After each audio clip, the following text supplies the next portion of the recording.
What? That's crazy. That is not what I expected at all.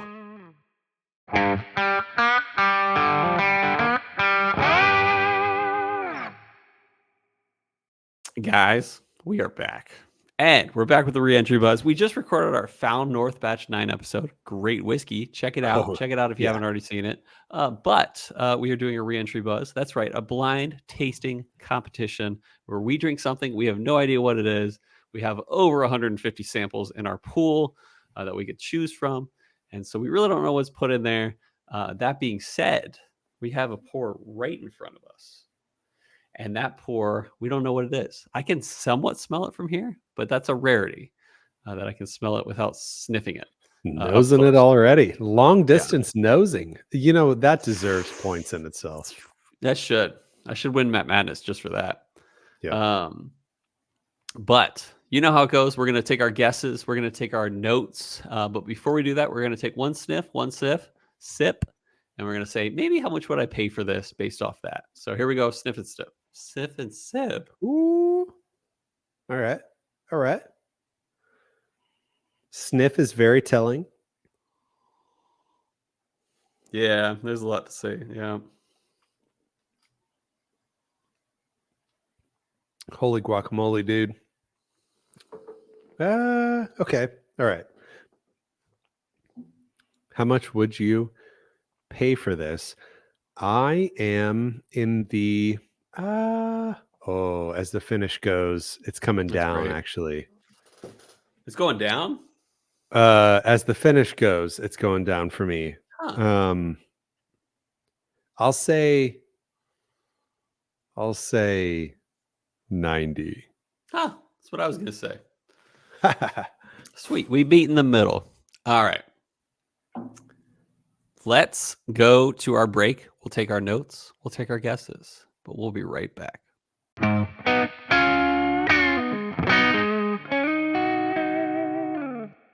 All right. We are back.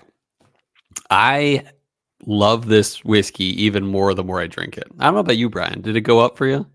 It stayed the same. I got a sentiment after it, after the first sip and after the finish carried through, and that sentiment is what stayed with me the whole time. Okay. I love that. All right. I'm going to go through my notes first. So on the nose, this is a very interesting note. I got notes of like a lager. Like drinking like a very like agreeable light beer, not like a Coors Light or anything like that, but like a decent lager. Got notes of that. Somewhat yeasty, but mostly barley. Leaning toward a scotch is what I wrote. On the palate, I said, up front, there is a light, minimal burn. It's not like a strong alcohol burn, but there's like almost a tongue burn. Almost like a peaty scotch, and an aged peaty scotch at that. But I said, but where's the peat? Very smooth, fruity, pears and apples, and very enjoyable for the palate, but light nonetheless. On the finish, I said fruity and a half. Reminds me of an even fruitier Glen Grant. Not really any peat. This is definitely a Highlands Speyside Scotch, no doubt, I wrote. So that's my notes. Nice. There are days when we agree, and there are days that we do not. So you think there's peat in this? So you said on the nose the lager, and like lager just invokes memories of just like a light, easy, crushable beer, you know? Crushable. Mm-hmm. But and while I agree with you in experience, I don't agree with you in flavor. Okay. Because on the nose, I said smoky, damp, and dank. Dank. On the palate, I said honey, and then peat, honey, and then burnt rubber. Whoa. as the This is gonna palate be an interesting one then. as the palate carried into the finish, like, I liked it. It was sweet, and then I got some, like, smoky, peaty stuff, and I was like, Mhm. "Cool, I like this, I like this." And then when the finish started to happen, I was like, "This is venturing into burnt rubber territory." Oh, really? So, for the finish, Sucks. I said, "The heat and burn rolls in late, and all I'm left with after is briny, burnt rubber." Interesting. You must have had the cork damage or something. I also drank That a classic very, cork damage. very delicious whiskey before this. Nice. All right, you go with your guesses first. Okay, okay. So on type, I said Scotch. Okay. Secondary, despite all Cole's way of throwing me off during the break, where he I tried was to like, convince "Oh, me. this is the best Basil Hayden's I've ever had." Oops, did I say that? Uh, So since I think it's Scotch, I said secondary grain not applicable. mm. Distillery, I decided to go with Talisker Oh, a light because peat. in my The Isle of mind, Skye. I'm very happy to hear you say light peat because I genuinely didn't know Yeah. relatively what it was. But in my mind, like I Googled Talisker real quick and I Uh-huh. verified that it was an Isla. But in my mind, I don't No, remember a it's lot not an of Isla. peat. It is the Isle of It's on Isla Skye. Sky. Oh, Uh-huh. okay. So what is that considered a highland? So it's closer to the coast of Ireland of Scotland. So it's very similar, but typically it's known for a little less peat than the Isles. Okay. Well, cool. That's what I'm going with. So That's for it's not a bad guess if you're for light on the proof, peat, but you're I not wanted to light on the stay peat. There's no peat low. here. Okay, gotcha. I wanted to stay lowish on the proof, so I went with 86. Oh, good guess. Thank you. And on age, I said 10-year Okay. because Okay. for finished, I said no. And my bottle guess is a Talisker 10-year, which I Okay. gave a B plus. There Okay. are positive things here. There are negative things here. All in all, I think that this is a finely crafted whiskey. And I believe that my tasting of it has been influenced by a more delicious thing that I drank about 30 minutes ago prior. Nah, totally, totally. Okay. Here's where I went. Me, a Scotch man. I said Scotch type Scotch, and I said Highlander Speyside, but that's not where we put the boat or put the bets. We just say it's a Scotch. Fair. Secondary grain, I also said not applicable because I believe this is 100% malted barley. Distillery, I did go Glen Grant here. Um, because even though I said even fruitier Glen Grant on the finish, I started to realize this very well might be Glen Grant. Very fruity, very light, very full of pears and apples. Proof, I also went 86, which is what Glen Grant 18 is. I said age 18. I said finished, no. I said bottle, Glen Grant 18. Score? And I gave it a score of a 9.4. I Ooh, love this. And I gave it an dang. A, almost A plus. Dang.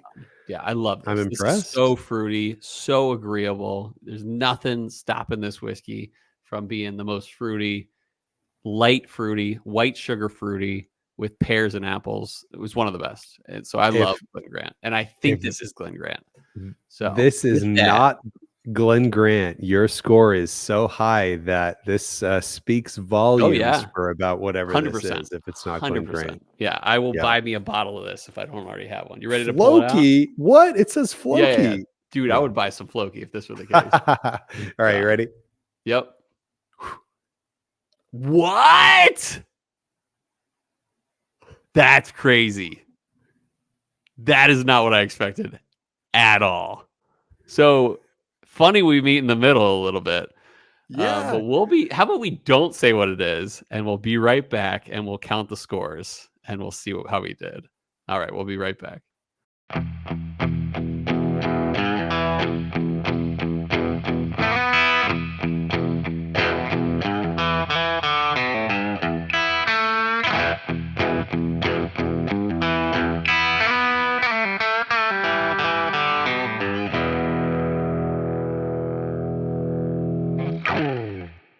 That's right, listeners and viewers, but only viewers because we don't put this on the podcast version. It is a Australian single malt.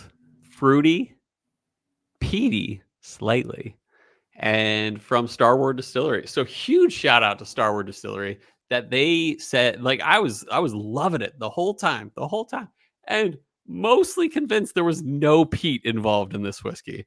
Bryan caught a little bit of it, so cheers to Bryan. With that being said, yeah, well done, and well done, Starward, especially. Yeah. But let's count up the scores, shall we? I said Highland Speyside Scotch. Bryan said Scotch. Neither of us were right. It was a single malt, so we got points for there being no secondary grain and that it was 100% malted barley. 3 points a pop. I said Glen Grant. Bryan said Talisker for the distillery. Neither of us got that one right. The proof guess was 86 on both accounts, and the proof was actually 96. And I almost, as like a second guess myself kind of thing, I almost lowered my proof from 86. Oh, wow. I almost did. I almost started at 92, but that was an educated guess as opposed to a actual, I feel like this is 92 proof. Yeah. But yeah, no points there. Age, there is no age statement, so no points across the board for that. Even though I said 18, Bryan said 10. Finished? Yes, it is. Even though Bryan and I both said no, it is finished in Lagavulin casks, which we would have accepted Isla or peated casks for that. Bottle guess, I said Glen Grant 18. Bryan said Talisker 10-year. Really impressive if we got those guesses off of a likely less than 5-year-old single malt from Melbourne, Australia. Yep. But that leads us to the score of a total of 3 for Cole, 3 for Bryan. That's right. There have been 5 ties this season for the Reentry Buzz for season 3. But now what it comes down to is here is the breakdown of scores for the whole season 3. 1 win to Cole, just 1 win after 8 episodes. 2 wins for Bryan after just 8 episodes, and 5 ties. So maybe we're getting better at this. Maybe we're getting worse at this. Maybe that's what it is. It could go either way. Yeah. But if Bryan wins the next one, that's the end of the season. Cole cannot catch up. If Cole wins the next 2, he wins the season. But if there's another tie, there is no way either of us will win because the best. No. Bryan can win if he wins the next one and there's a tie. Yep. Yeah. But I can't win if there's a tie next time. So I can only tie. Yep. Yeah. So, well, thank you guys for joining us for the Reentry Buzz. I hope you guys had a good time. This was impressive. And to be honest, a lot better than I remember for the episode we did on Starward Lagavulin Cask one. So check them out. They're already sold out, as we know. But if they do it again, maybe it's worth picking one up. But we will see you guys next time on the Reentry Buzz.